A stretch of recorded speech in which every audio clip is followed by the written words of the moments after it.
Partie 3 et partager cette histoire pour la suite de cette histoire. Parce que quand tu aimes vraiment quelqu'un, tu préfères vivre dans le doute plutôt que dans la vérité. Et ma main a tremblé.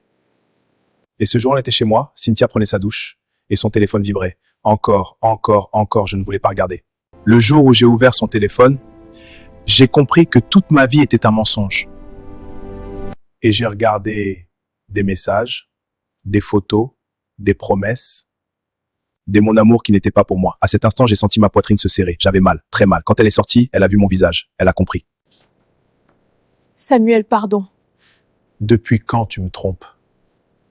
Depuis longtemps, parce que pendant qu'elle mentait, moi je me battais pour elle. Je travaillais dur, je lui faisais des cires pour nous, je rêvais d'un futur avec elle. Et elle vivait une autre histoire.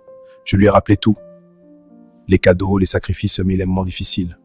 Elle m'a dit, j'avais peur que tu me quittes. Mais quand on aime, on ne trahit pas. Je me suis pas mis en colère, je me suis levé, je l'ai regardé. Et je lui ai dit calmement, je t'aime, mais je me respecte. Puis je suis parti. Les jours suivants ont été sombres. Je pleurais seul, je pensais à elle chaque nuit, mon cœur était vide. Mais avec le temps, l'amour, ce n'est pas souffrir en silence. Ce n'est pas accepter le mensonge. Ce n'est pas rester tapé. Aujourd'hui, je ne lui en veux plus. Parce qu'elle m'a appris la plus grande leçon de ma vie. Avant d'aimer quelqu'un, apprends à t'aimer toi-même. Parce qu'elle m'a appris la plus grande leçon de ma vie. Avant d'aimer quelqu'un, apprends à t'aimer toi-même. Si cette histoire t'a touché, abonne-toi, commente force et partage à quelqu'un qui souffre en silence.